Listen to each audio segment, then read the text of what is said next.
నమస్కారం D news కు స్వాగతం నేను మీ శ్రీనివాస్ గురుకులాల్లో 5వ తరగతి ఇంటర్ ప్రవేశాలకు నిర్వహించిన పరీక్షా ఫలితాలను రాష్ట్ర సాంఘిక సంక్షేమ శాఖ మంత్రి డోలా శ్రీ బాలవీరాంజనేయ స్వామి విడుదల చేశారు విద్యతో పాటు విద్యార్థుల ఆరోగ్యం సంరక్షణ పట్ల కూటమి ప్రభుత్వం ప్రత్యేక శ్రద్ధ తీసుకుంటుందని అన్నారు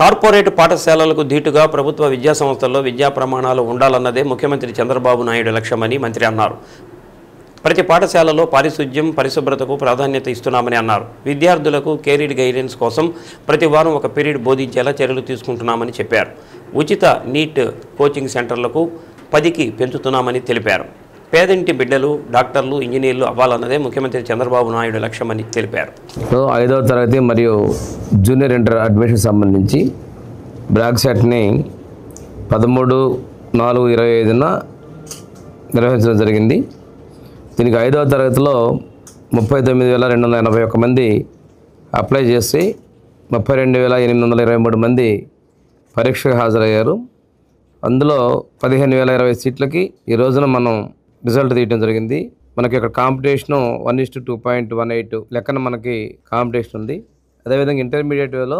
13,680 సీట్లకు గాను 40,792 మంది అప్లై చేసుకొని 32,733 మంది పరీక్షకు హాజరయ్యారు ఇంటర్మీడియట్ మొదటి దీనికి కాంపిటీషను 1:2.39 రేషియోలో కాంపిటీషన్ ఉందండి ఏదైనా కానీ వచ్చినటువంటి వాళ్ళ లోపాలు ఉంటే తప్పనిసరిగా మీరు రిపోర్ట్ చేయండి ఫలానా వాటిలో ఈ లోపాలు ఉన్నాయని చెప్తే అవసరమైతే కఠిన చర్యలు తీసుకునేదానికి కూడా తీసుకుంటాం పోయినసారి కూడా ఈ సంవత్సరంలో ఉన్నటువంటి కాంట్రాక్టర్ మీద మేము వాళ్ళు చెప్పిన దానికి ఫైన్ కూడా వేయడం జరిగింది నిర్లక్ష్యాన్ని గమనించి అందువల్ల పిల్లల యొక్క చదువు పట్ల వారి యొక్క ఆరోగ్యం పట్ల వారి యొక్క మంచి కార్పొరేట్ ధీటుగా సాధించే పట్ల మా ప్రభుత్వం చిత్తశుద్ధితో ఉంది ముఖ్యమంత్రి గారు ఈ స్కూల్స్లో not only social welfare residence స్కూల్లో చదివే పిల్లలందరూ కూడా కార్పొరేట్ ధీటుగా ఉండాలి వారు కూడా మరిన్ని ఒక లక్ష్యంతో వాళ్ళకి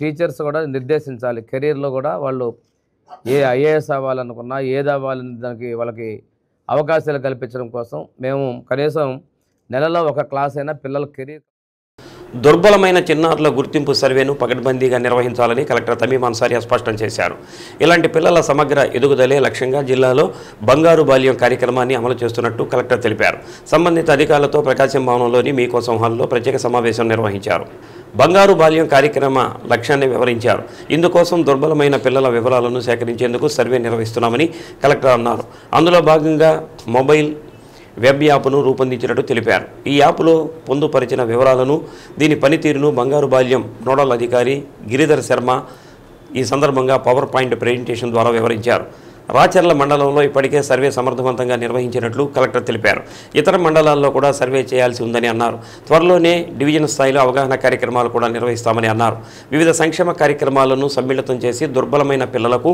వారి కుటుంబాలకు సమర్థవంతంగా అవి అందేలా ప్రత్యేక దృష్టి సారించినట్టు తెలిపారు తద్వారా ఆయా కుటుంబాలు పేదరికం నుంచి బయటపడేలా దుర్బలమైన పిల్లలు కూడా ఎలాంటి వేధింపులు దోపిడీకి గురికాకుండా సాధికారత దిశగా ఎదిగేలా చర్యలు తీసుకుంటున్నట్టు చెప్పారు ప్రభుత్వం కూడా తాజాగా P4 కార్యక్రమాన్ని ప్రారంభించడాన్ని ప్రస్తావించారు ఈ నేపథ్యంలో ప్రభుత్వ సంక్షేమ కార్యక్రమాలతో పాటు బంగారు కుటుంబాలకు సహాయం చేసేలా మార్గదర్శకులను కూడా ఇదే సమయంలో గుర్తించాలని అన్నారు బంగారు కుటుంబాలపై మండలాల ప్రత్యేక అధికారులు కూడా మరింత దృష్టి పెట్టి సమీక్షించాలని దిశానిర్దేశం చేశారు సమావేశంలో మండలాల ప్రత్యేక అధికారులు మున్సిపల్ కమిషనర్లు ఎంపీడీఓలు ఎంఈఓలు సిడిపిఓలు పాల్గొన్నారు So anta personal ga they are aware of that children.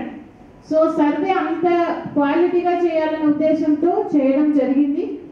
Same thing ఇది next step వస్తున్నప్పుడు all the mandal level officers mandal level special officers మీ అందరి బాధ్యత కూడా సో దీంట్లో ఆల్రెడీ చెప్పాను మీకు స్పెషల్గా చేయడం అనేది ఏం లేదు జస్ట్ మీ దగ్గర ఎవరో ఒక 20-30 ఫ్యామిలీస్ మీ దగ్గర ఉన్నారు సో వారిని మీరు కంటిన్యూస్గా ఫాలో అప్ చేసుకోవడం అంతే ఆ డీటెయిల్స్ మీ దగ్గర ఉంటాయి ఇస్తాము సో వారికి కావాల్సినదన్నీ మీ అదర్ డిపార్ట్మెంట్స్తో కోఆర్డినేట్ చేసి వారికి కల్పించడం, వారిని ఫాలో అప్ చేసుకోవడం, సో దట్ ఓవరాల్ వారి లైఫ్ అనేది బాగుపడతాయి. సో ఈ సర్వే చేస్తున్నప్పుడు so I just want to share with all of you, because ఇక్కడ అందరూ ఎంఈఓస్ కూడా ఉన్నారు.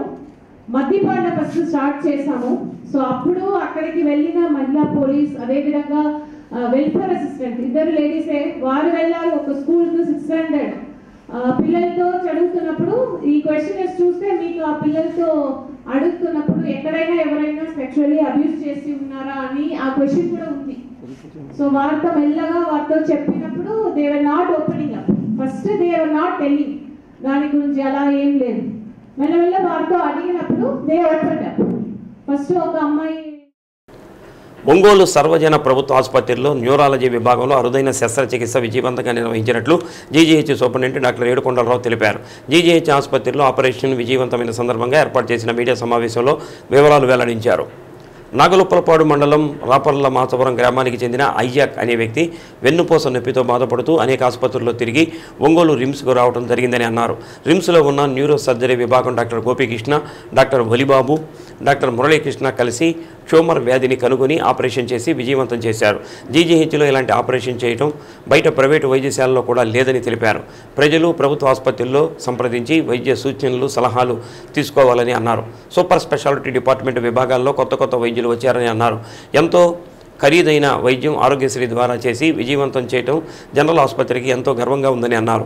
వైద్యం చేయించుకున్న ఐజాక్ మాట్లాడుతూ ఎన్నో ప్రైవేట్ ఆసుపత్రుల్లోకి తిరిగి ఆఖరిగా ఒంగోలు జీజీహెచ్కి రావడం జరిగిందని, ఇక్కడ పరీక్షించిన వైద్యులు నాకు వెన్నుపూసలో గడ్డ ఉందని తెలుసుకుని ఆపరేషన్ చేసి నన్ను బ్రతికించడం జరిగిందని ఆసుపత్రి సిబ్బందికి, వైద్యులకు కృతజ్ఞతలు తెలిపారు. సమావేశంలో deputy superintendent doctor M Kiran Kumar, doctor Chanchaiah పాల్గొన్నారు. వెన్నుపూస వ్యాధులకి ఆపరేషన్ చికిత్స చేసే డిపార్ట్మెంట్ని న్యూరో సర్జరీ డిపార్ట్మెంట్ అంటారు. ఆ న్యూరో సర్జరీ డిపార్ట్మెంట్ వారు ఒక అరుదైన కేసు, చాలా క్లిష్టమైనటువంటి కేసుకి మేము ఆపరేషన్ చేయడం జరిగింది. మా గోపీకృష్ణ, తర్వాత డాక్టర్ ఆలీ, డాక్టర్ గోపీకృష్ణ గారు హెచ్ఓడి అండి, హెడ్ ఆఫ్ ది డిపార్ట్మెంట్, అలాగే ఆలీ గారు అసిస్టెంట్ ప్రొఫెసరు, వలి గారు, అలాగే మురళీకృష్ణ గారు, వీళ్ళ ముగ్గురి కలిసి మన ఎనస్థీషియా సపోర్ట్తో వాళ్ళు ఒక అరుదైన కేసుకి, ఒక క్లిష్టమైనటువంటి వెనక వెన్నుపూస ఉంటుంది కదండి, మెదడు నుంచి కిందకు ఉంటుంది, అలాగే మెడ ఏరియాలో ఒక ఎన్నుపూస ఉంటుంది, 7 నుంచి 10 సెంటీమీటర్లు ఉంటుంది. ఆ ఏరియాలో ఒక గడ్డ రావటం జరిగింది. దాన్ని డయాగ్నోస్ చేసి ఏంటో చూసుకొని వాళ్ళు ఆపరేషన్ చేయడం జరిగింది. సో అలాంటి వివరాలన్నీ మనకు గవర్నమెంట్ హాస్పిటల్లో మాకున్నటువంటి ఒక పరిమిత సదుపాయాలతో, మాకున్నటువంటి లిమిటెడ్ రిసోర్సెస్లో ప్రైవేట్ హాస్పిటల్లో కూడా చేయలేరు. బయట చేర్చుకుంటే చాలా ఖరీదైన వైద్యాన్ని మనం ఇక్కడ ఫ్రీగా ఆరోగ్యశ్రీలో మనకున్నటువంటి ఎఫిషియెంట్ స్టాఫ్ ద్వారా, మనకున్నటువంటి అందుబాటులో ఉన్నటువంటి సదుపాయాల ద్వారా మేము చేయడం జరిగిందండి. ఐజాక్ అనే పేషెంట్ కాళ్ళు చేతులు తిమ్మిర్లు, తర్వాత చేతులు కాళ్ళు వీక్నెస్తో 9 నెలల నుంచి బాధపడుతున్నాడు. అతను మా దగ్గరికి ఓపీడీకి రావడం జరిగింది.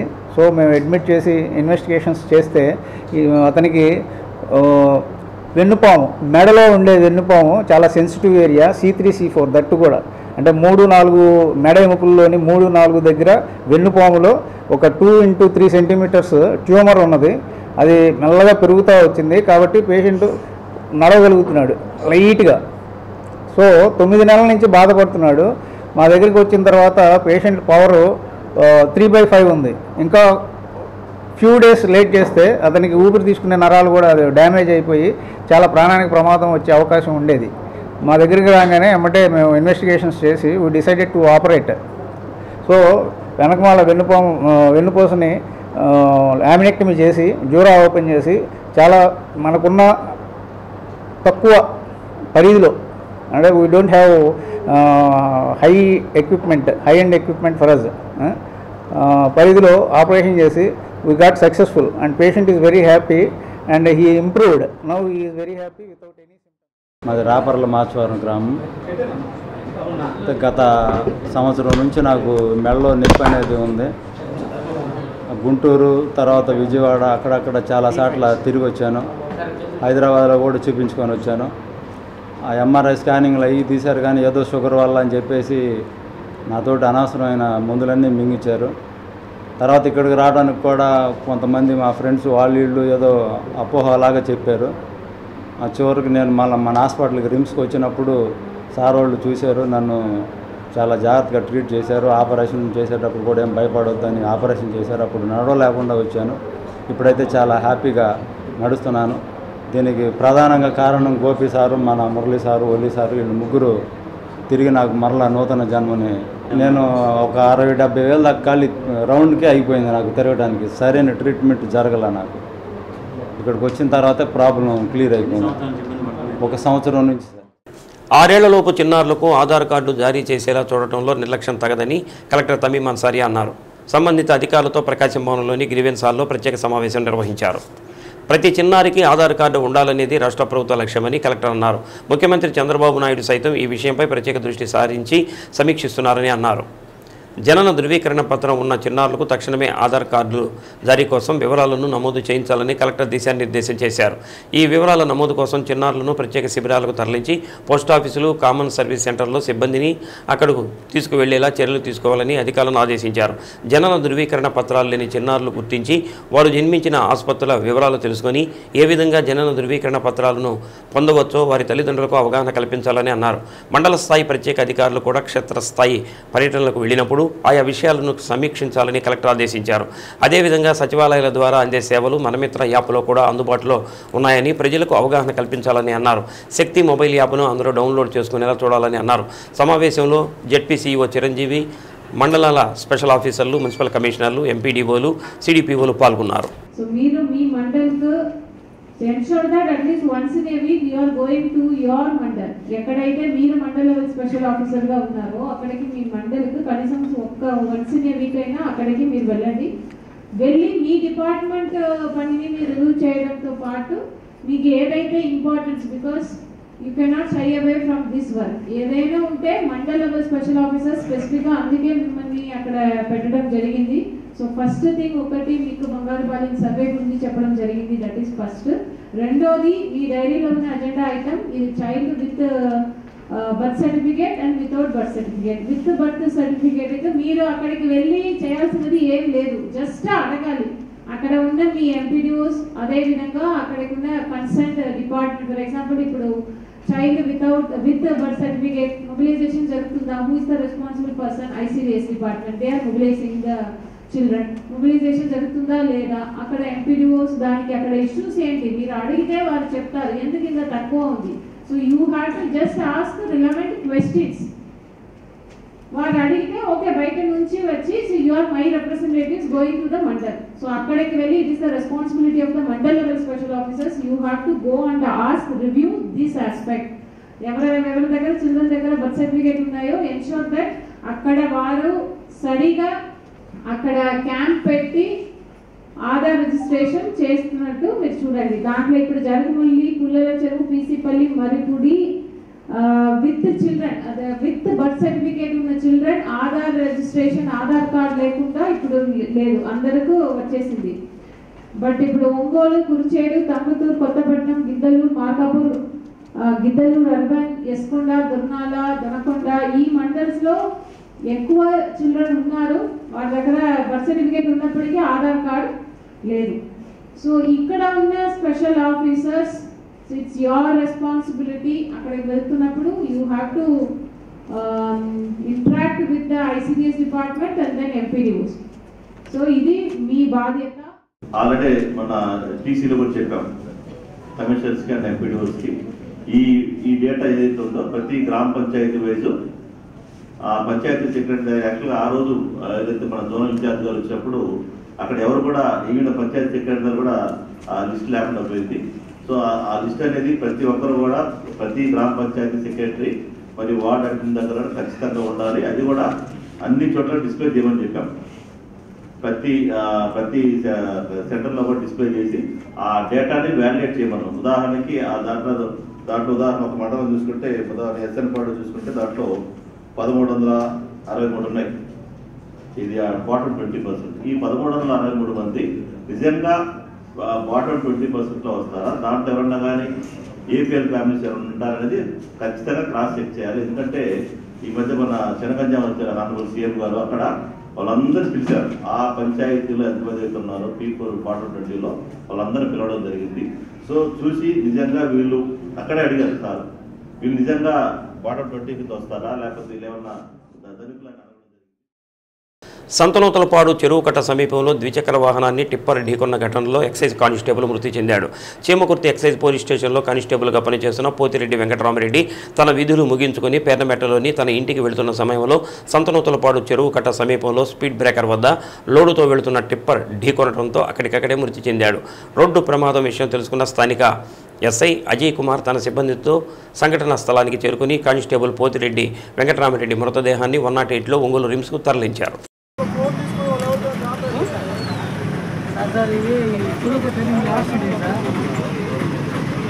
లేదు సార్ ప్రాణంతో ఉన్నాడు.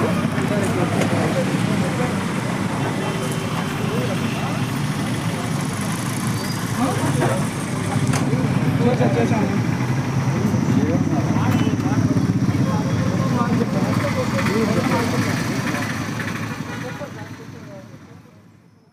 నగరంలోని అద్దంకి బస్టాండ్లోని కొనిజేటి పెట్రోల్ బంకు వద్ద మద్యం మత్తులో యువకులు గొడవ సృష్టించారు. ద్విచక్ర వాహనానికి పెట్రోల్ కొట్టించుకొని పైపులు లాక్కొని పెట్రోల్ బంకును పగలగొట్టే ప్రయత్నం చేశారు. యువకులు మద్యం మత్తులో గొడవ పడటంతో ఆ ప్రాంతంలో ప్రజలు గుమిగూడారు. పోలీసులకు సమాచారం అందించడంతో అక్కడ ఉన్న traffic CI Panduranga Rao, 1 town CI Nagaraju వచ్చి వారిని అదుపులోనికి తీసుకుని 2వ పట్టణ పోలీస్ స్టేషన్కు తరలించారు.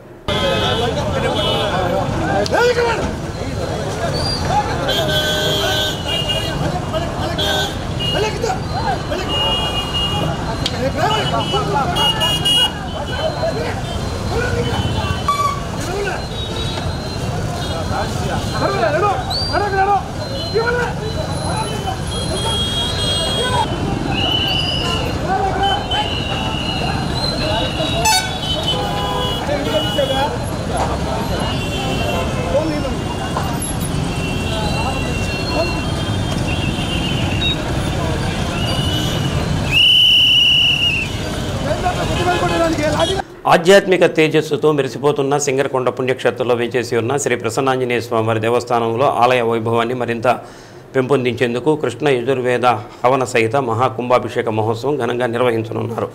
మహోత్సవానికి సంబంధించిన ఆహ్వాన పత్రికను దేవాదాయ శాఖ మంత్రి ఆనం రామనారాయణ రెడ్డి, దేవస్థాన సహాయ కమిషనర్ కార్యనిర్వహణాధికారి మరమంచి తిమ్మనాయుడు అందజేశారు. వేద పండితులు శాంతి మంత్రోచ్చారణల మధ్య వేద ఆశీర్వచనాలు మంత్రి రామనారాయణ రెడ్డికి అందజేశారు. శ్రీ ప్రసన్నాంజనేయ స్వామివారి తీర్థ ప్రసాదాలు అందించారు. భక్తి శ్రద్ధలతో కూడిన ఈ మహోత్సవానికి హాజరై సన్నిధి కటాక్షాన్ని పొందాలని కార్యనిర్వహణాధికారి మంత్రి రామనారాయణ రెడ్డిని ఆహ్వానించారు.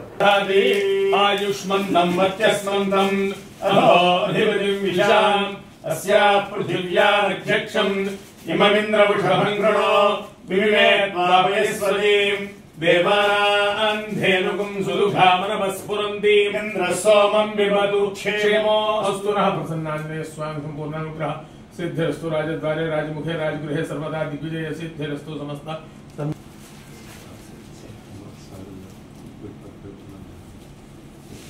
సంతనూతలపాడు శాసనసభ్యులు బిఎన్ విజయ్ కుమార్ తన నివాసంలో ప్రజావేదిక నిర్వహించారు. నియోజకవర్గంలోని వివిధ ప్రాంతాల నుంచి వచ్చిన ప్రజల నుంచి అర్జీలు స్వీకరించారు. సంబంధిత అధికారులను సమస్యలను పరిష్కరించాలని సూచించారు. కార్యక్రమంలో నియోజకవర్గ ప్రాంత ప్రజలు పాల్గొన్నారు.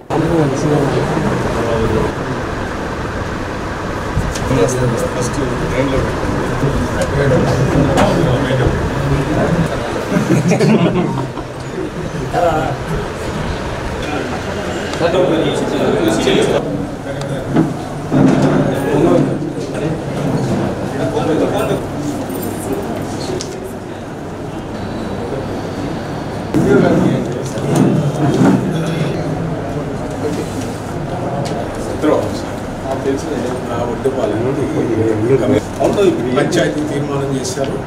ఇప్పుడు ఆడ గుడి అనేది ఒకటి అడ్డం పెట్టి అతను ఒక్కడే వస్తాడు. కానీ వీళ్ళు కమిటీ గుడి తాలూకు కట్టింది, అప్పుడు గుడికి డబ్బులు ఇచ్చింది మనం సార్ పంచాయతీ తరఫున. ఇచ్చిన తర్వాత మళ్ళీ ఆ గుడిని గందరగోళం చేశాడు. మళ్ళీ వాళ్ళ నుంచి వాళ్ళ బయటకు నెట్టేస్తే వీళ్ళు మళ్ళీ తీర్మానం కొత్త సమస్యలన్నీ మాకు తయారవుతున్నాయి.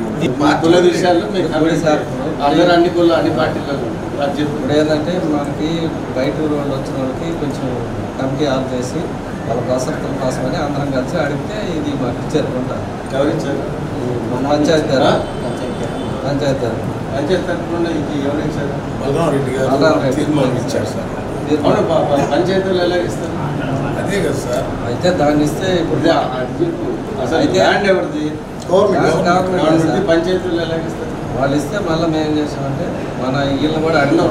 పంచాయతీలు ఎలా ఇస్తారు? గవర్నమెంట్ ల్యాండ్ వాడు పంచాయతీ తీర్మానం చేసి నెంబర్లు సర్పంచ్ ఇచ్చారు సార్. ఇచ్చినప్పుడు మన వాళ్ళకే కదా ఇస్తుందని మేము కూడా కామ్గా గవర్నమెంట్ ల్యాండ్ అది గవర్నమెంట్ ల్యాండ్ అది గ్రామ కంటో సార్. అది ఎంఆర్ఐ చేయాలి. అది ఇప్పుడు దాంట్లో గుణార్థం చేస్తున్నారు సార్. ఒప్పుకునేదాన్ని గవర్నమెంట్ ల్యాండ్ అధికారం మీరు అందరు కలిసి ఒక దాని మీద ఉండాలా లేకపోతే ఏదైనా దాన్ని వేరే దానికన్నా. జిల్లాలో ఎక్కడా తాగునీటి సమస్యలు తలెత్తకుండా ముందస్తు చర్యలు చేపట్టాలని కలెక్టర్ తమీమ్ అన్సారీ అధికారులను ఆదేశించారు. కలెక్టరేట్లోని మీకోసం హాలులో కలెక్టర్ ఆర్డబ్ల్యూఎస్ అధికారులు, మండల ప్రత్యేక అధికారులు, ఎంపీడీఓలతో, మున్సిపల్ కమిషనర్లతో వేసవిలో తాగునీటి సరఫరాపై తీసుకోవాల్సిన ముందస్తు చర్యలపై సమీక్షించి దిశానిర్దేశం చేశారు. ఎక్కడా ప్రజలు తాగునీటికి ఇబ్బంది పడరాదని రాష్ట్ర ప్రభుత్వం స్పష్టమైన ఆదేశాలు ఇవ్వడం జరిగిందని, అందుకు అనుగుణంగా వేసవిలో సురక్షిత తాగునీటి సరఫరాపై సంబంధిత అధికారులు ప్రత్యేక దృష్టి సారించి జిల్లాలో ఎక్కడా తాగునీటి సమస్యలు తలెత్తకుండా ముందస్తు చర్యలు చేపట్టాలని అన్నారు. ప్రజలందరికీ రక్షిత మంచినీరు అందించేందుకు రక్షిత తాగునీటి పథకాల్లోని ఫిల్టర్ బెడ్స్కు మరమ్మతులు వేయించాలని అన్నారు. అందుకు అవసరమైన నిధుల కోసం వెంటనే ప్రతిపాదనలు పంపాలని కలెక్టర్ ఆర్డబ్ల్యూఎస్ ఇంజనీరింగ్ అధికారులను ఆదేశించారు. ఈ నెల 15వ తేదీ నుంచి తాగునీటి అవసరాల కోసం నీటిని విడుదల చేస్తున్నందున జిల్లాలోని అన్ని గ్రామాలలోని తాగునీటి వనరులను పూర్తి స్థాయిలో నింపుకోవాలని అన్నారు. ప్రజల తాగునీటి అవసరాల కోసం ఒంగోలు జలశక్తి కేంద్రంలో టోల్ ఫ్రీ నెంబర్ కూడా ఏర్పాటు చేయడం జరిగిందని అన్నారు. ఈ సందర్భంగా టోల్ ఫ్రీ నెంబర్ అవగాహన కోసం రూపొందించిన వాల్ స్టిక్కర్ను కలెక్టర్ ఆవిష్కరించారు.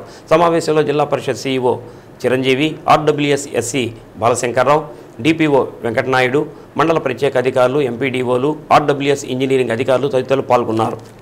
నెక్స్ట్ మనకి ట్రాన్స్పోర్టేషన్లో డోర్నాల, వైపాలెం, పెద్దారవీడు, పులాల చెరువు, మార్కాపురం, తల్లుపాడు, సీకెం ఇట్లా పొదిగి, జొనకొండలో ప్రాబ్లం ఉంది. అది నేను స్పెషల్ ఆఫీసర్ కేంద్రాన్ని రిక్వెస్ట్ చేసేది ఏంటంటే కాస్త ఇది రెగ్యులర్గా మనం ఇచ్చేయమని కోరుతున్నాను, రివ్యూ చేయాలి. అట్లాగే మా జేఈస్ కూడా వాళ్ళకి తెలియజేయాలని కోరుకుంటున్నాం. అట్లా ఎస్ఎస్ స్కీమ్స్లో మనకి డ్రింకింగ్ వాటర్స్లో మనకి ఎక్కడైనా సరే కలర్ చేంజ్ అయితే ఇమీడియట్గా యాక్షన్ తీసుకోమని కోరుతున్నాం. టాప్ మోస్ట్ ప్రయారిటీ ఇది మళ్ళీ చెప్తూనే ఉన్నాము. Please don't take it lightly.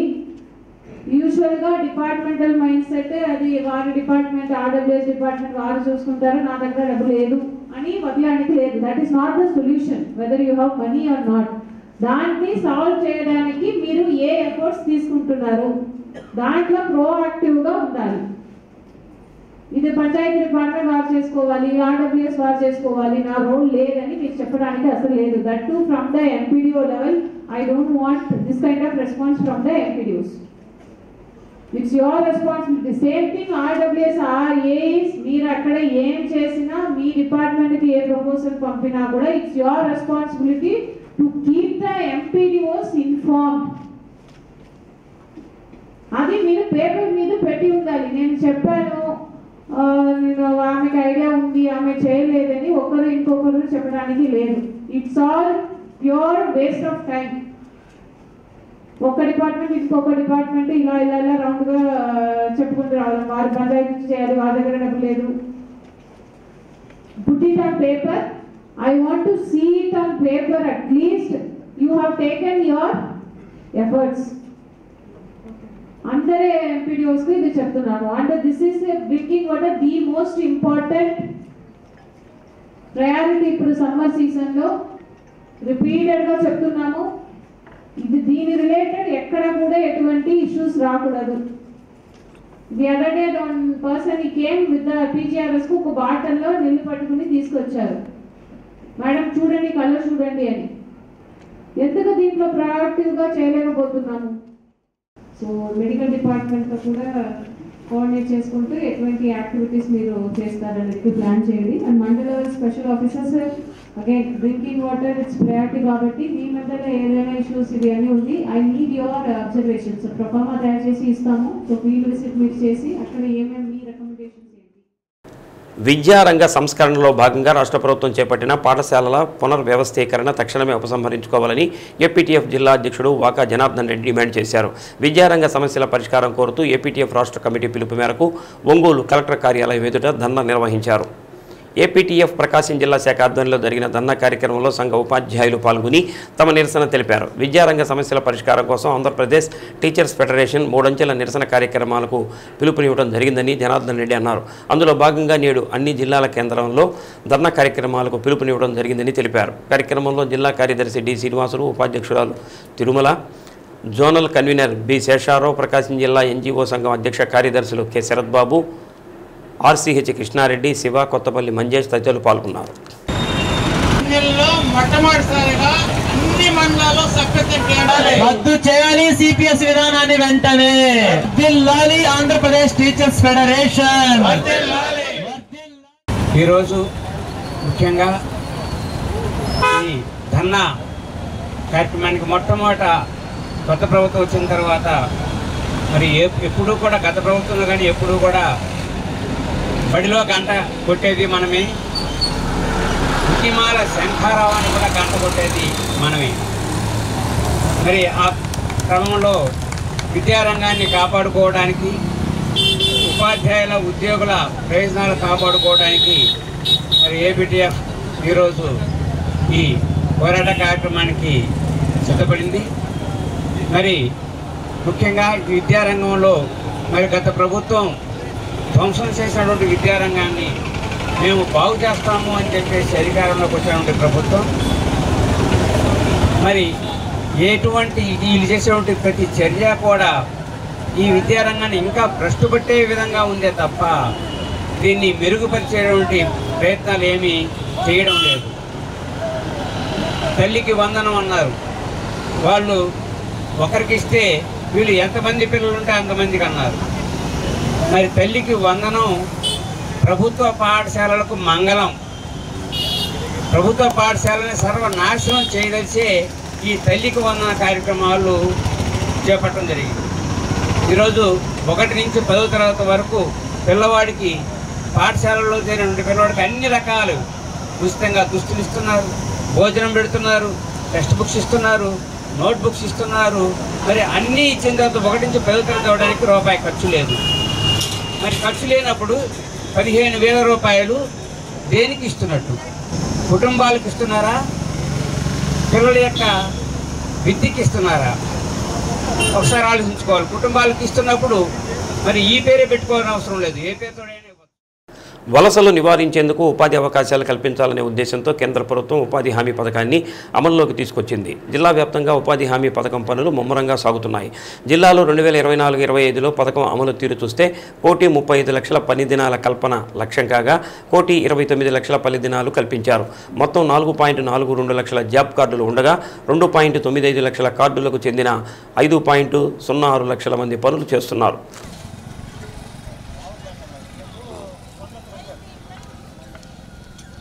ఉపాధి హామీ పథకం పనులు జిల్లాలో విస్తారంగా సాగుతున్నాయి. ప్రభుత్వ ప్రాధాన్యత క్రమంలో భాగంగా వివిధ రకాల పనులను కూలీలు చేపడుతున్నారు. చెరువుల్లో పూడికతీత పనులతో పాటు పంట కాల్వల మరమ్మతులు, ఫారం పాండ్స్, ఇంకుడు గుంతలు ఏర్పాటు వంటి పనులను ముమ్మరంగా చేపడుతున్నారు. జిల్లా వ్యాప్తంగా రోజుకు 1,50,000కు పైగా కూలీల ఉపాధి పనుల్లో పాల్గొంటున్నారు. పని ప్రదేశాల్లో కూలీలకు నీడ ఇచ్చేందుకు టెంట్లు ఏర్పాటు చేయాలని నిబంధనల్లో చెబుతుంది. దీంతో పాటు పని ప్రదేశాల్లో వేసవి తాపం నుండి ఉపశమనం పొందేందుకు మంచినీటితో పాటు ఓఆర్ఎస్ ప్యాకెట్లు అందుబాటులో ఉంచాలని అధికారులు చెబుతున్నా క్షేత్రస్థాయిలో ఎక్కడా అమలు జరగడం లేదు. చాలా ప్రాంతాల్లో ఫస్ట్ ఎయిడ్ కిట్లు కూడా అందుబాటులో లేవు. కొత్తపట్నం మండల కేంద్రంలో కూలీలు చెరువు పూడికతీత పనులు చేస్తున్నారు. గత 4 వారాలుగా పనులు చేపట్టినప్పటికీ ఇంతవరకు వేతనం డబ్బులు తమ ఖాతాల్లో జమ కావడం లేదని కూలీలు తెలిపారు. ఏప్రిల్ నెల నుండి పనులు జరుగుతున్నా ఇంతవరకు తమ ఖాతాలకు వేతనాలు జమ కాలేదన్నారు. పని ప్రదేశంలో గతంలో అనేక వసతులు కల్పించేవారని, ప్రస్తుతం ఎండాకాలంలో కూడా నీడ వసతి కూడా లేదన్నారు. మంచినీరు తెచ్చి ఇచ్చే వారికి కూడా నగదు జమ కావడం లేదని కూలీలు తెలిపారు. గత ప్రభుత్వానికి ముందు పనిముట్లకు నగదు చెల్లించేవారని, అలాంటిది ఇప్పుడు జమ కావడం లేదని తెలిపారు. సకాలంలో వేతనాలు ఖాతాలకు జమ చేస్తే కుటుంబ పోషణ ఇబ్బందులు లేకుండా జరుగుతుందని కూలీలు తెలిపారు.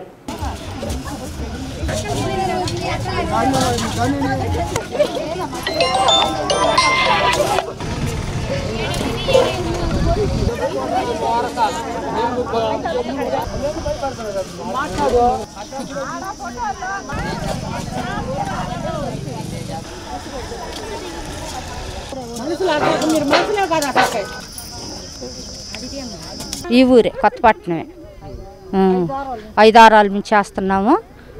ఇప్పటికే రోజుకేం పడలా. ఏం పేరమ్మా నీ పేరు? నా పేరు జి రవణమ్మ. ఏం పని చేస్తారు? మేము బట్టల పని చేస్తాం. ఎన్ని రోజుల నుంచి చేస్తున్నారు? 5 వారాల నుంచి. అదే డబ్బులు పడినాయా? లేదు పడలా. కొత్తపట్నం కృష్ణ మంజయ్య 4-5 వారం చేస్తే డబ్బులు పడలా. ఏం పని చేస్తారు? కరువు పని. కరువు పని అంటే ఇదే వ్యవసాయం పని. ఏప్రిల్ నెలలో మొదలుపెట్టాము. ఇప్పుడు మే నెలలో ఇది 4వ వారం మేము చేస్తున్నాం. ఇంతవరకు 3 వారాలు పని డబ్బులు మాకు అసలు పడలేదులే, తెచ్చుకోలే. పడతాయి ఏం చదువుతున్నారు, పడతాయి కూడా తెచ్చుకుంటాం.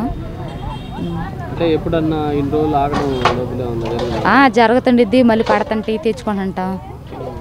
ఏదైనా జాబ్ కార్డులో తేడా వస్తే తప్ప డబ్బులు పడతాయి తెచ్చుకుంటాం. అంటే ఈసారి కొంచెం లేట్ అయిందని చెప్పారు. కొంచెం లేట్ అయింది అంతే. ఏప్రిల్ నుంచి స్టార్ట్ చేసాం పని. ఇది 4వ వారం పని స్టార్ట్ చేసి, కానీ మాకు ఒక 4 వారాలు జరిగిన తర్వాతే డబ్బులు అమౌంట్ కొడతారు. కొంతమందికి ఏదైనా బ్యాంక్ అకౌంట్స్ ఏదైనా ప్రాబ్లం అయితే తప్ప డబ్బులు పడుతున్నాయి. అంటే ఎప్పుడన్నా ఇది సమస్య మళ్ళీ వచ్చిందా? సమస్య ఏం లేదు. ఎవరైనా ఒకరు అయితే బ్యాంక్ అకౌంట్కి సంబంధించి అయితేనే డబ్బులు పడతాం ఆగుతాయి. అంటే ఈసారి కొంచెం లేట్ అయిందని చెప్పారు. అవును, అంటే మాకంటే ముందు కొంతమంది చేస్తున్నారు. తర్వాత ఇంకా మేము చేసే అంతకుముందు వాళ్ళు కూడా పడలా. ఒక జనవరి నెలలో కూడా కొంతమంది చేశారంట. మేము చేసిన ఇది 4వ వారం కాబట్టి మాకు ప్రస్తుతానికి ఏం పడలా. వాళ్ళకి అడుగుతున్నారు వాళ్ళు ఇంకా పడలేదు అని. ఈ సంవత్సరంలో కొంచెం పేమెంట్లు ఆగినాయి. అంటే ఎప్పుడు అంతే 4 వారాలు చేసిన 4-5 వారాలు చేసిన తర్వాత అమౌంట్ పడటం స్టార్ట్ అయ్యిద్ది. వారం గ్యాప్లో డబ్బులు మొత్తం పడతాయి.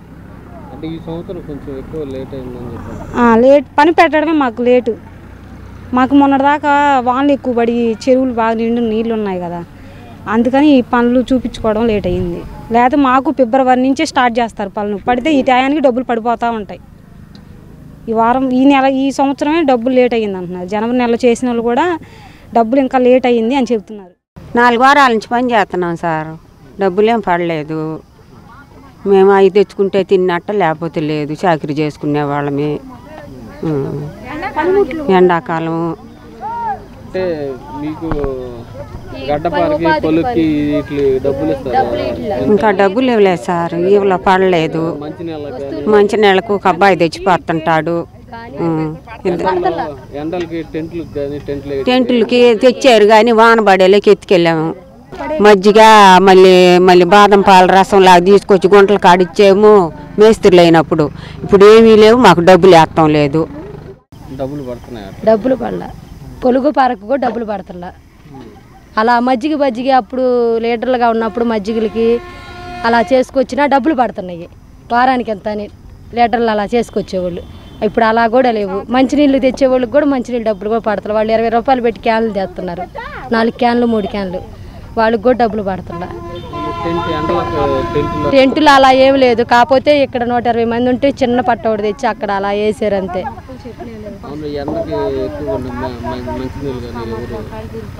మంచినీళ్ళు అయితే ఒక మనిషి తెస్తాడు, 2 తెస్తారు. మేమే ఇంకా అది అలా కానీ ఎక్స్ట్రా డబ్బులు ఏమి లేవు.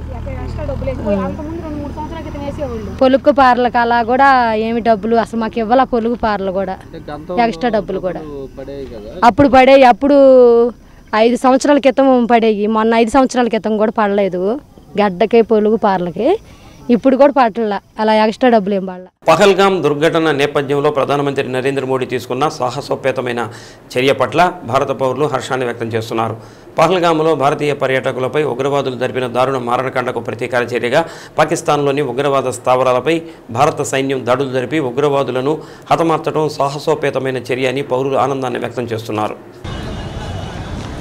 పహల్గామ్ దుర్ఘటన నేపథ్యంలో పాకిస్తాన్ ఉగ్రవాదులు భారతదేశ పౌరుల మీద విచక్షణారహితంగా కాల్పులు జరిపి భారతదేశాన్ని మానసిక క్షోభకు గురి చేసిన నేపథ్యంలో అంతే ధీటుగా భారత్ ప్రధాని మోదీ అత్యంత వేగంగా నష్ట నివారణ చర్యలు చేపట్టడం, పాకిస్తాన్ భూభాగంలో ఉన్నటువంటి ఉగ్ర స్థానాల మీద మెరుపు దాడి చేయించటం, దాదాపు ముఖ్యులైనటువంటి ఉగ్రవాదుల నాయకులు చనిపోవటం మనం చూసే ఉంటాం. అసలు ఈ యుద్ధం అనివార్యంగా వచ్చిన నేపథ్యంలో పాకిస్తాన్ ఉగ్రవాదుల్ని రెచ్చగొట్టడం అనేది చూస్తూ ఉంటే చాలా దారుణం ఉంది. దీని మీద యుద్ధ వాతావరణం మీద పెద్దలు ఉన్నారు, చాలామంది retired senior citizens, bank employees, అలాగే వీళ్ళందరూ ఉన్నారు. వాళ్ళతోటి మాట్లాడుతున్నాం. సార్, ఇప్పుడు యుద్ధం ఆల్రెడీ పాకిస్తాన్ మీద మన భారతదేశం ఉగ్రవాద స్థానాల మీద దాడి చేయడం జరిగింది. దాదాపు 100 మంది చనిపోవడం జరిగింది. ఈ నేపథ్యంలో మీరేం చెప్తారు? అసలు యుద్ధం అనేది బాగా రెచ్చగొడుతున్నారు పాకిస్తాన్ వాళ్ళు. మామూలుగా టూరిజం వెళ్ళిన వాళ్ళ మీద వాళ్ళు కాల్పు విచక్షణ అమాయకుల మీద మేము బ్యాచ్ అంతా టూర్ వెళ్తుంటాం కాశ్మీర్ ఇట్లా.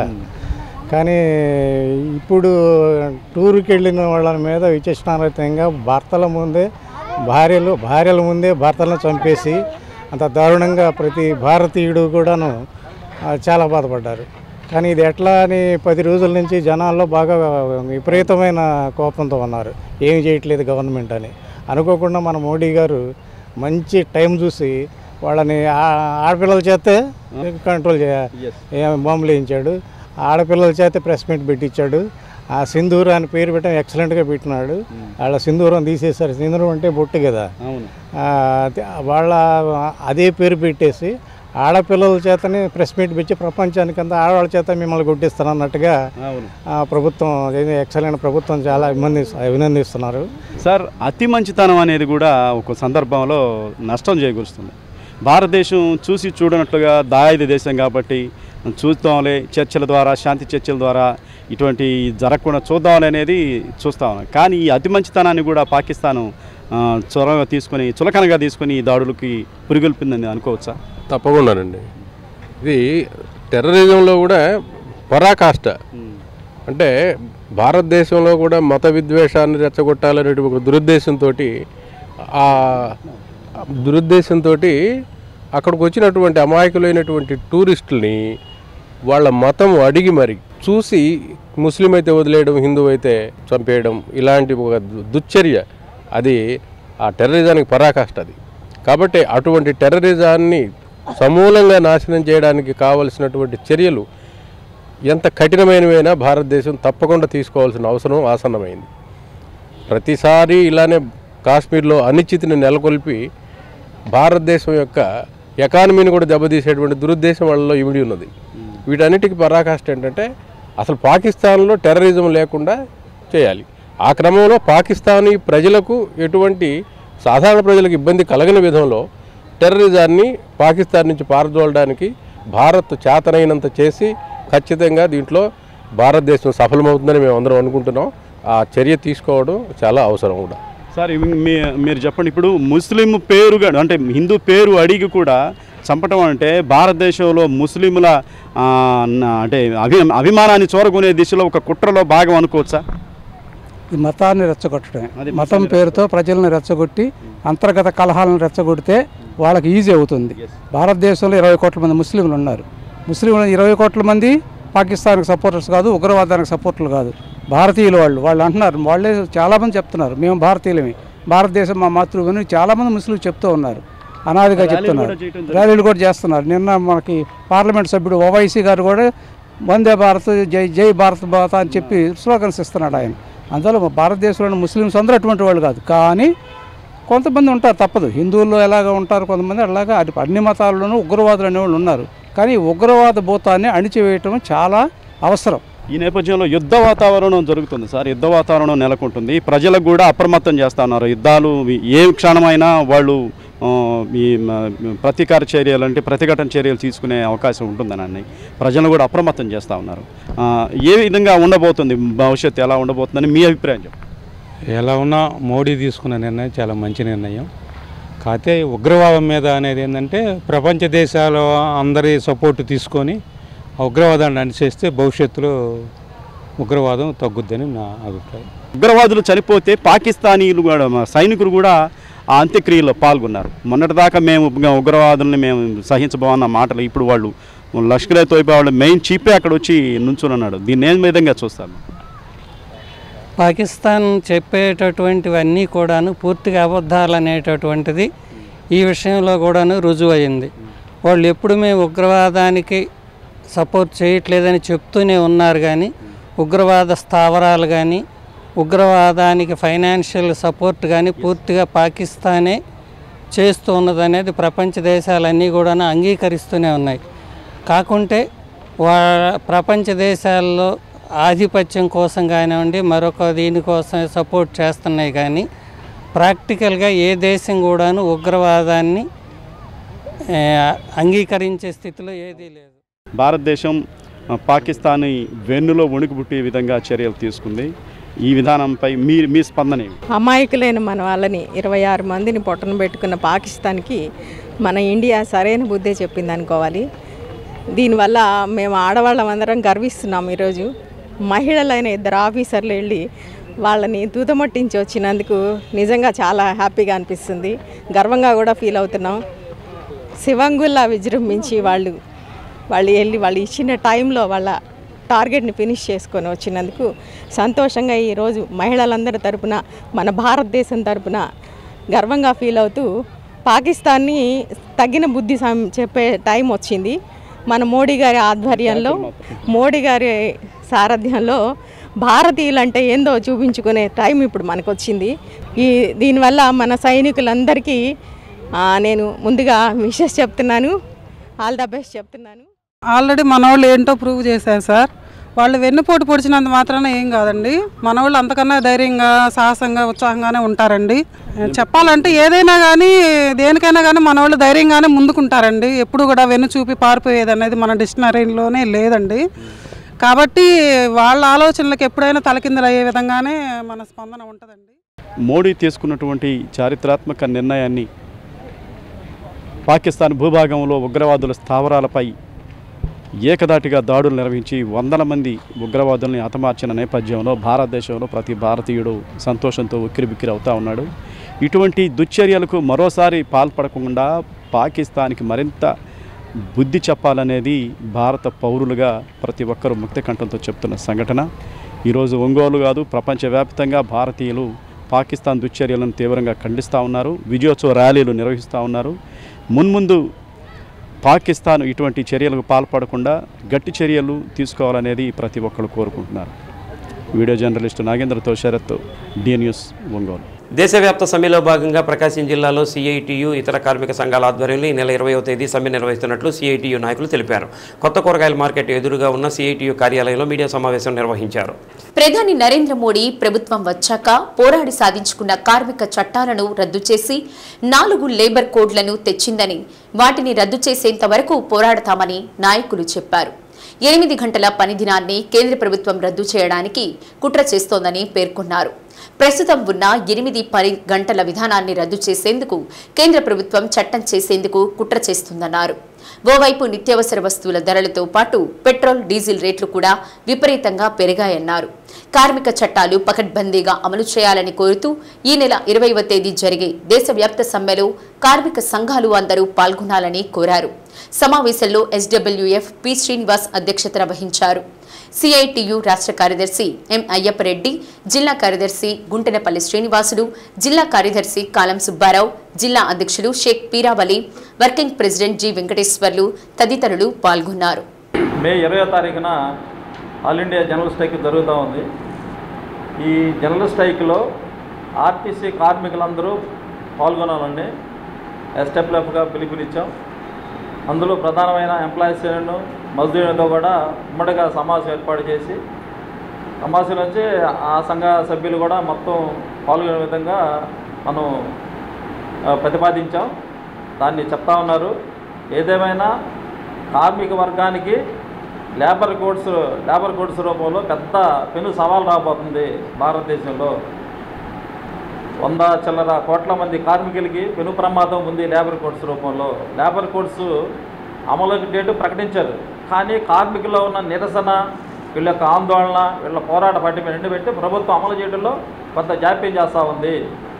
ఈ మొత్తం వీటిని వెనక్కి కొట్టడానికే రేపు మే 20వ తారీఖున భారతదేశ వ్యాప్తంగా కార్మిక వర్గం కథం తొక్కడానికి సన్నద్ధం చేస్తూ ఉంది. ఈ లేబర్ కోడ్స్ ఎట్టి పరిస్థితుల్లో కేంద్ర ప్రభుత్వం వెనక్కి తీసుకురావడం కార్మిక వర్గం యొక్క ప్రధానమైన డిమాండ్. ఈ డిమాండ్ని బలపరుస్తూ 11 కేంద్ర కార్మిక సంఘాలు, సొంత ఫెడరేషన్లు, అట్లా దానికి అనుబంధ రాష్ట్రాల్లో ఉన్న సంఘాలు అన్నీ కూడా ఏకీకృతంగా ఒక కన్వీనింగ్ కమిటీ పేరు మీద పిలుపునిచ్చాయి. రేపు కోట్లాది మంది కార్మికులు సమ్మెలో పాల్గొంటారు.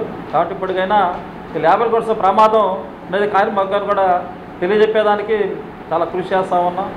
ఉద్యోగులైనా కార్మికులైనా వాళ్ళకి ఇబ్బంది వచ్చి కష్టం వచ్చినప్పుడు ఖచ్చితంగా తిరుగుబాటు తత్వం అనేది కార్మికుల యొక్క వాళ్ళ పని స్వభావంలో ఉంది. కాబట్టి ప్రభుత్వాలు ఇలాంటి చట్టాలు ఎన్ని చేసినా అవి ఆచరణలో అమలు కావు. సమ్మె నిరూపించారు. 1,00,000 మందిని జయలలిత ఉద్యోగులు తొలగించింది. సమ్మె చేసి దాన్ని కాపాడుకున్నారు. ఆమెనే ఓడించారు. దేశవ్యాప్తంగా మే 20వ తేదీన కోట్ల మంది ఉద్యోగులు కార్మికులు సమ్మె చేయబోతూ ఉన్నారు. సమ్మె ఎందుకు చేస్తున్నారంటే ఈ 11 సంవత్సరాల్లో మోడీ విధానాలు మనం చూస్తూ ఉన్నాం. చాలా ప్రమాదకరమైన పరిస్థితిలోకి భారతదేశం నెట్టబడతా ఉంది. లేబర్ కోడ్స్ ప్రధానంగా 44 కార్మిక చట్టాలని రద్దు చేసి 4 లేబర్ కోడ్లు తీసుకురావడం జరిగింది. ఈ లేబర్ కోడ్లు రద్దు చేయాలనే డిమాండ్ తోటి ప్రధాన డిమాండ్గా ఈ సమ్మె జరగబోతూ ఉంది. 2 మతోన్మాద సమస్య దేశంలో ముందుకు వస్తున్నటువంటి పరిస్థితిగా మనం చూస్తూ ఉన్నాం. అనేక సమస్యలు దీనివల్ల ముందుకు వస్తూ ఉన్నాయి. లేబర్ కోడ్లు ఏప్రిల్ 1 నుంచి అమలు చేయాలని చెప్పి కేంద్ర ప్రభుత్వం కసరత్తు చేస్తూ ఉంది. ప్రధానంగా లేబర్ కోడ్లు వచ్చినందువల్ల ఉద్యోగులకి కార్మికులకి నష్టం ఏంటంటే ఫిక్స్డ్ టర్మ్ ఎంప్లాయీగా మనం మారిపోయే పరిస్థితి వస్తూ ఉంది. ఎందుకంటే ఈరోజు కార్పొరేట్స్ దిగ్గజాలు సీఈఓలు ఏం మాట్లాడుతున్నారంటే 90 గంటలు పనిచేయాలి, 72 గంటలు పనిచేయాలి, అసలు నీకు 24 గంటలు నువ్వు పనిచేసే దాని మీద ఉండాలని చెప్పి ఈరోజు కార్పొరేట్ సీఈఓ చెప్తా ఉన్నటువంటి పరిస్థితి మనం చూస్తూ ఉన్నాం. అలాంటి పరిస్థితుల్లో మనం గత 100 సంవత్సరాల నాడు 8 గంటల పనిదినం కోసం నిర్ణయం మనం మేడే జరుపుకున్నాం. 8 గంటల పనిదినం అనేది చాలా రీజనబుల్ దినంగా మనం ఆ రోజు నిర్ణయించుకోవడం జరిగింది. 8 గంటలు పనిచేయడం, 8 గంటలు విశ్రాంతి, 8 గంటలు ఇతర కార్యక్రమాలకి 24 గంటలు మనం కేటాయించిన పరిస్థితి అందరూ ఆమోదించినటువంటి చట్టం. మరి ఈ చట్టాన్ని ఈరోజు తిరగదోడి ఈరోజు అసలు 8 గంటలు కాదు, 10 గంటలు కాదు, 12 గంటలు కాదు, 16 గంటలు కాదు అనేది ఈరోజు కార్పొరేట్ చేస్తున్నటువంటి దాన్ని ఆ దాడి అనేది మన మీద జరుగుతూ ఉంది. ఈ దాడిని వ్యతిరేకిస్తూ సమ్మె జరుగుతూ ఉంది. గ్రామీణ ప్రాంత నిరుద్యోగ యువతీ యువకులకు స్వయం ఉపాధి రంగాల్లో శిక్షణ ఇచ్చి వారి సొంత కాళ్లపై నిలబడేలా అనేక శిక్షణ కార్యక్రమాలు నిర్వహిస్తుంది రూట్ సెట్ సంస్థ. శిక్షణ ఇవ్వడమే కాకుండా వాళ్ళు నేర్చుకున్న అంశాలపై అవగాహనతో పాటు అడ్వాన్స్ టెక్నాలజీపై శిక్షణకు వచ్చిన గ్రామీణ ప్రాంత యువతను అన్ని విధాలుగా సంసిద్ధులను చేసి పంపుతుంది రూట్ సెట్ సంస్థ. గ్రామీణ ప్రాంత యువతీ యువకుల్లో ఉపాధి అవకాశాలు కల్పించేందుకు పద్మశ్రీ వీరేంద్ర హెగ్డే రూట్ సెట్ సంస్థను స్థాపించారు. Manjunatheshwara charitable trust, Canara bank సంయుక్తంగా ఈ సంస్థను నిర్వహిస్తున్నారు. జిల్లాలో మొదటిగా వేటపాలెంలో స్థాపించి కొంతకాలం అనంతరం ఒంగోలు నగరానికి మార్చడం జరిగింది. ప్రతి ఏటా 1000 మందికి స్వయం ఉపాధి శిక్షణలు ఉచితంగా నేర్పిస్తారు. శిక్షణా కాలంలో ఉచిత భోజనంతో పాటు వసతి సదుపాయాలు కల్పిస్తున్నారు. స్వయం ఉపాధి రంగాలలో శిక్షణా కార్యక్రమాలు నిర్వహిస్తూ కేవలం శిక్షణతోనే కాకుండా వారి కాళ్లపై వారు నిలబడేలా తోడ్పాటు అందిస్తోంది రూట్ సెట్. నేటి పరిస్థితుల్లో కేవలం డిగ్రీలు చదవడంతోనే ఉద్యోగ ఉపాధి అవకాశాలు లభించడం లేదు. అందున ప్రభుత్వ కొలువులు సాధించడం అంటే చాలా కష్టంగా ఉన్న ప్రస్తుత పరిస్థితుల్లో చాలా మంది డిగ్రీలు చదివిన యువతీ యువకులు ప్రైవేటు సంస్థల్లో ఉద్యోగ అవకాశాల కోసం పరుగులు పెడుతున్నారు. ఈ పోటీ ప్రపంచంలో డిగ్రీతో పాటు ఏదైనా ప్రత్యేక కోర్సు చేసిన వారికి ప్రాధాన్యం ఉండడంతో చాలా మంది యువతీ యువకులు టాలీ శిక్షణ పట్ల మక్కువ చూపుతున్నారు. దీంతో రూట్ సెట్ సంస్థ యువతీ యువకులకు ఉద్యోగ అవకాశాలకు ఉపయోగపడే టాలీ శిక్షణను ఇస్తోంది. 38 రోజుల పాటు ఈ శిక్షణ ఇచ్చేలా కార్యక్రమాన్ని రూపొందించారు. దీనిలో అకౌంట్స్ నిర్వహణ, బ్యాంకు లావాదేవీలు, ఇన్కమ్ ట్యాక్స్, జీఎస్టీల చెల్లింపులు ఇలా అన్ని విధాలుగా శిక్షణ ఇవ్వడంతో ఈ శిక్షణ యువతకు ఎంతగానో మేలు చేసే విధంగా ఉంది. దీంతో గ్రామీణ ప్రాంత యువతీ యువకులు వేలకు వేలు ఖర్చు చేసి ఇతర ప్రాంతాల్లో శిక్షణ పొందలేకపోతున్నారు. ఎటువంటి ఫీజు ఖర్చు లేకుండా ఉచితంగా రూట్ సెట్లో శిక్షణ ఇవ్వడంతో యువత నేర్చుకునేందుకు ఆసక్తి కనబరుస్తున్నారు. మాది టంగుటూరు. నేను డిగ్రీ వరకు చదువుకున్నాను. ప్రైవేటు సంస్థలో ఉద్యోగ అన్వేషణ మొదలుపెట్టాను. చాలా సంస్థలు అదనపు అర్హతలు అడుగుతున్నారని సింధు తెలిపింది. దీంతో టాలీ నేర్చుకోవాలనే ఉద్దేశంతో చాలా చోట్ల విచారించాను. బయట శిక్షణకు ₹1000 ఫీజులు అడుగుతున్నారు. ఇలాంటి పరిస్థితిలో రూట్ సెట్లో టాలీ నేర్పుతున్నారని తెలుసుకొని వచ్చి ఇక్కడ అన్ని వివరాలు తెలుసుకొని శిక్షణలో చేరడం జరిగింది. ఇక్కడ అనేక అంశాలపై చక్కగా నేర్పించడంతో పాటు ఉచితంగా వసతి, భోజన సదుపాయం కల్పిస్తున్నారు. ఇలాంటి అవకాశం కల్పించిన రూట్ సెట్ సంస్థకు కృతజ్ఞతలు. నేను చాలా జాబ్ ఇంటర్వ్యూస్కి అటెండ్ అయ్యాను. అక్కడ అడిషనల్ క్వాలిఫికేషన్ అడిగారు. అక్కడ అడిషనల్ క్వాలిఫికేషన్లో ఇంకా నాకు టాలీ అయితే బాగా యూజ్ అవుతుందని చెప్పి జాబ్స్కి ఎక్కడికైనా వెళ్ళడానికి అని చెప్పేసి ట్రై చేస్తున్నాను. ఈలోపు పేపర్లో న్యూస్ చూశాను. రూట్ సెట్లో 38 days programme, free coaching, accommodation కానీ ఫుడ్ కానీ అంతా ఫ్రీ అని చెప్పి పేపర్లో చూశాను. చూసిన తర్వాత బయట ఎంక్వైరీ చేస్తే ఫీజెస్ ఎక్కువ ఉన్నాయి, ప్లస్ 3 మంత్స్ 6 మంత్స్ అలా కోచింగ్ ఉంది టాలీకి. సో ఇక్కడికైతే ఎంక్వైరీ చేయడానికి అని చెప్పి వచ్చాను. ఇక్కడ మంచిగా ఉంది, ఫుడ్ అకామిడేషన్ అంతా చూసుకున్నాను, రూమ్స్ కూడా బాగున్నాయి, సార్ వాళ్ళతో మాట్లాడుకున్నాను. నెక్స్ట్ ఇక్కడ 38 డేస్ ప్రోగ్రామ్ అని తెలిసింది. ఇక్కడికి లగేజ్తో పాటు వచ్చేసేసాను నేను. ఇక్కడికి వచ్చాక సార్ వాళ్ళంతా మంచిగా రిసీవ్ చేసుకున్నారు, జాయిన్ చేసుకున్నారు, అడ్మిషన్స్ అన్నీ అయిపోయాయి. ఇక్కడ వచ్చేసేసి ఫస్ట్ టాలీ ERP9 మాకు ప్రోగ్రామింగ్, ఫస్ట్ లెడ్జర్ ఎలా క్రియేట్ చేయాలో నేర్పించారు, అకౌంటింగ్ సైకిల్స్ గురించి చెప్పారు, అకౌంటింగ్లో లెడ్జర్ ఎలా క్రియేట్ చేయాలి, profit and loss account, trial balance and trading account, balance sheet, profit and loss account, cash to cash transactions, cash to bank transactions, cash to cheque transactions and appreciation, depreciation మొదలైన వాటి గురించి మాకు sir బాగా explain చేశారు. మేము work అంతా నేర్చుకున్నాము 38 డేస్లోనే. నాకు ఈ అవకాశం ఇచ్చినటువంటి రూట్ సెట్ సంస్థకు మరియు డాక్టర్ డి వీరేంద్ర హెగ్డే గారికి నా ధన్యవాదములు. డిగ్రీ వరకు చదువుకుని ప్రైవేటు పాఠశాలలో టీచర్గా పనిచేస్తున్నాను. వేతనం చాలా తక్కువగా ఉండడంతో ఏదైనా ప్రైవేటు ఉద్యోగం చేయాలనే ఉద్దేశంతో ఎన్నో ప్రయత్నాలు చేశా. డిగ్రీతో పాటు అదనపు అర్హతలు అడుగుతున్నారు. టాలీ నేర్చుకుంటే మంచి ప్రయోజనం ఉంటుందనే ఉద్దేశంతో నేర్చుకునేందుకు ప్రయత్నించాం. బయట ఫీజులు చాలా ఎక్కువగా ఉన్నాయి. రూట్ సెట్లో శిక్షణ ఇస్తున్నారని తెలుసుకుని శిక్షణలో చేరాను. గత కొన్ని రోజులుగా మంచిగా శిక్షణ ఇస్తున్నారు. దీంతో పాటు మంచి వసతి, భోజనం కల్పిస్తున్నారు. నా పేరు నవ్యలత. నేను కామేపల్లి నుంచి వచ్చాను.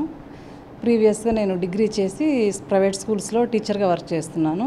అక్కడ శాలరీస్ చాలా తక్కువ ఉండటంతో ఏదైనా జాబ్ కోసం ట్రై చేస్తుంటే టాలీ కోర్స్కి, అకౌంట్స్కి చాలా ప్రజెంట్ ఇంపార్టెన్స్ ఉండటం వల్ల అది నేర్చుకుంటే ఎక్కడైనా ఏ సెక్టార్లో అయినా వర్క్ చేయొచ్చు అని తెలుసుకొని టాలీ నేర్చుకుందామని బయట కనుక్కుంటే 1 మంత్ 2 మంత్స్ ట్రైనింగ్ అంటున్నారు, అమౌంట్ చాలా చెప్తున్నారు. అట్ ది సేమ్ టైం రూట్ సెట్లో కూడా నేర్పిస్తున్నారని చెప్పి తెలిసి కనుక్కుంటే బాగుంటుంది అని వచ్చాను ఇక్కడికి. ఇక్కడికి వచ్చాక 38 డేస్ కోర్స్ ఉందని, కోచింగ్ ఇస్తారని చెప్పి, ఫుడ్ అకామిడేషన్ అంతా ఫ్రీ అని చెప్పి తెలుసుకున్నాము. జాయిన్ అయ్యాను, నేర్చుకుంటున్నాము. చాలా బాగా నేర్పిస్తున్నారు. ఫుడ్ అకామిడేషన్ అన్నీ చాలా బాగున్నాయి. సారు అన్ని టాపిక్స్ అన్నీ స్టార్ట్ చేశారు. Cash transactions, bank cheque entries, bank to bank transactions, vouchers అన్నీ చెప్పి, ఇన్కమ్ ట్యాక్స్ గురించి, GST గురించి, internet calculations, multi price levels, అట్లా అన్నీ చాలా ఎక్స్ట్రా ఇంకా యాక్సెస్ నేర్పించారు. దీని మీద నెక్స్ట్ ఎక్కడికి వెళ్ళినా ఏ షాపింగ్ మాల్స్లో అయినా, గోల్డ్ షాప్స్లో అయినా, కంపెనీస్లో అకౌంట్స్ చూడటానికైనా ఎక్కడైనా వర్క్ చేయొచ్చు. అందుకోసం అని చెప్పి నేర్చుకున్నాను. చాలా బాగా నేర్పిస్తున్నారు. నాకు ఈ అవకాశం ఇచ్చినటువంటి రూట్ సెట్ సంస్థ డాక్టర్ వీరేంద్ర హెగ్డే గారికి చాలా. బ్యాంకు ఉద్యోగం చేయాలనేది నా కల. నేను బీకామ్ కంప్యూటర్స్ చదివాను. అయితే బ్యాంకు ఉద్యోగం సాధించలేకపోయాను. అకౌంట్స్ విభాగంలో టాలీ అవసరం ఉంది. రూట్ సెట్లో టాలీలో శిక్షణ ఇస్తున్నారని తెలుసుకుని శిక్షణకు రావడం జరిగింది.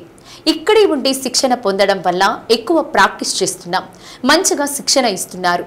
అన్ని రకాల కంపెనీ అకౌంట్స్పై శిక్షణ కల్పిస్తున్నారు. దీంతో స్వయంగా ఉద్యోగం సాధించగలమనే నమ్మకం ఉందన్నారు. నాకు చిన్నప్పటి నుంచి బ్యాంక్ ఎంప్లాయీ అవ్వాలనేది నా డ్రీము. నేను డిగ్రీ కంప్లీట్ చేశాను, బీకామ్ కంప్యూటర్స్. రీసెంట్గా నేను బ్యాంక్ ఎంప్లాయ్మెంట్గా అచీవ్ చేయలేకపోవడం వల్ల న్యూస్లో ఇక్కడ రూట్ సెట్ సంస్థ ద్వారా యాడ్ చూసి నేను ఇక్కడ నేర్చుకోవడానికి వచ్చాను. మాకు ఇక్కడ ఏంటంటే బయట తక్కువ టైంలో నేర్పిస్తారు, అలాగే ఎక్కువ పీరియడ్ టైం ఉంటుంది. ఇక్కడ ఏంటంటే షార్ట్ టైంలోనే ఎక్కువ ప్రాక్టీస్ చేయొచ్చు. అలాగే ఇక్కడే ఉంటాం కాబట్టి నైట్ టైం కూడా ప్రాక్టీస్ చేసుకోవడానికి మాకు అవకాశం ఉంది. అలాగే ఇప్పటివరకు చెప్పిన టాపిక్స్లో వచ్చేసరికి కంపెనీ గురించి అకౌంట్స్ ఎలా మెయింటైన్ చేయాలి, అలాగే బయట బిజినెస్ ఏ బిజినెస్ చేసినా మనం మెయిన్గా అకౌంట్స్ అనేది మెయింటైన్ చేయాలి. దానికి తగ్గట్టు మమ్మల్ని ప్రిపేర్ చేస్తున్నారు. ఓచెస్ ఎలాగా, ఇన్వెంటరీలో పర్చేజెస్ సేల్స్ని ఎలా ఎంటర్ చేసుకోవాలి, ఎలా రిటర్న్స్ ఇచ్చినప్పుడు ఎలా చేసుకోవాలి అనేది క్లారిటీగా మాకు అర్థమయ్యేలా చెప్తున్నారు. వితిన్ షార్ట్ పీరియడ్లో 38 days లోపు మాకు ఈ కోర్స్ కంప్లీట్ అవుతుంది. ఈ అవకాశం ఇచ్చినందుకు రూట్స్ ఎస్ఎంకి నాకు ధన్యవాదాలు. సాక్షి ఎడిటర్ ధనుంజయ రెడ్డి ఇంటిలో ఎటువంటి ముందస్తు నోటీసులు సమాచారం లేకుండా పోలీసులు సోదాలు చేయడాన్ని ఖండిస్తూ ఏపీయూడబ్ల్యూజే బాపట్ల జిల్లా ఉపాధ్యక్షుడు దుర్గాప్రసాద్ ఆధ్వర్యంలో అద్దంకిపట్నంలో నిరసన ర్యాలీ నిర్వహించారు. అనంతరం తహసీల్దార్ కార్యాలయంలో డిప్యూటీ తహసీల్దార్కు వినతిపత్రం అందజేశారు. కార్యక్రమంలో యూనియన్ సభ్యులు అడుసుమల్లి శ్రీనివాసరావు, రావుట్ల శ్రీనివాసరావు, నరిశెట్టి నాగేశ్వరరావు, మహమ్మద్ వలీ, ధూళిపాళ్ల శివ, విజయ్, సర్దార్, శ్రీనివాసరావు, కొమ్మలపాటి ప్రవీణ్, అనిల్, జనమాల హరి, పలువురు జర్నలిస్టులు పాల్గొన్నారు. ఈ సాక్షి పత్రిక ఎడిటర్ ధనుంజయ రెడ్డి గారి మీద అక్రమ కేసులు బనాయించడంతో పాటు తన ఇంటి మీద ఎటువంటి సమాచారం ఇవ్వకుండా సోదాలు నిర్వహించడం అనేది తీవ్రంగా ఖండిస్తున్నాం. ఏపీయూడబ్ల్యూజే తరఫున మేము తీవ్రంగా ఖండిస్తున్నాం. గత ప్రభుత్వంలో కూడా జర్నలిస్టులపై ఇటువంటి దాడులు ఎన్నో జరిగినాయి. కానీ అదే ధోరణి ఈ ప్రభుత్వం అవలంబిస్తుంది. ఈ జర్నలిస్టుల మీద దాడిని ప్రతి విషయంలో కూడా ఏదైనా ఉంటే తేల్చుకోవాలి తప్ప ఇది ప్రెస్ కౌన్సిల్లో ఫిర్యాదులు చేయాలి తప్ప ఇట్లా జర్నలిస్టుల మీద అక్రమ కేసులు పెట్టడం, వాళ్ళని భయభ్రాంతులకు గురి చేయడం అనేది యూనియన్ తరఫున తీవ్రంగా ఖండిస్తున్నాం. ఈ ప్రభుత్వానికి కూడా మేము ఒకటే చెప్పదలుచుకున్నాం, జర్నలిస్టుల మీద కంపల్సరీ ఇటువంటి దాడులు చేయకుండా ప్రత్యేక చట్టబద్ధత కల్పించాలని చెప్పి ప్రభుత్వానికి సోదాలు చేయడం అనేది పత్రికా స్వేచ్ఛకు భంగం కలిగించడం. ఇది ఖచ్చితంగా పత్రికా స్వేచ్ఛను భంగం కలిగించడం అని మేము భావిస్తున్నాం. రాజ్యాంగానికి లేదా మన దేశ ప్రజాస్వామ్యానికి మూలస్తంభంగా 4వ స్తంభంగా ఉన్నటువంటి పత్రికా రంగానికి స్వేచ్ఛనివ్వాల్సింది పోయి ఏ ప్రభుత్వమైనా సరే, ఈ ప్రభుత్వం ఆ ప్రభుత్వం అనేది మనం చెప్పడం లేదు, ఏ ప్రభుత్వమైనా సరే పత్రికా విలేకరులకు ఉన్నటువంటి హక్కులను కాపాడాలి, వాళ్ళకి హక్కులను భంగం కలిగించకూడదు. ఎడిటర్ ఇంటికి ఏదో జరిగింది, ఆ ఇంట్లో ఎవరో ఉన్నారంటూ సోదాలు చేయడం అనేది నోటీసులు ఇవ్వకుండా అక్కడ పోలీసులు చేసిన ఈ చర్యని జర్నలిస్ట్ సంఘాలు, మా జర్నలిస్ట్ మిత్రులందరి తరఫున మేము తీవ్రంగా ఖండిస్తున్నాం. ఇటువంటి జర్నలిస్టుకు వ్యతిరేకంగా అంటే చట్టానికి విరుద్ధంగా జరిగేటువంటి ఏ కార్యకలాపాన్నైనా జర్నలిస్టులుగా మేము ప్రజల పక్షాన పోరాడేందుకు. డీ న్యూస్లో నేటి మాట. మనం కోరుకున్న జీవితం లభించాలంటే మనమే కష్టించి సృష్టించుకోవాలి, అంతే తప్ప ఇంకెవరి కోసమో ఎదురు చూడకూడదు. డీ న్యూస్ ఇంతటితో సమాప్తం. నమస్కారం.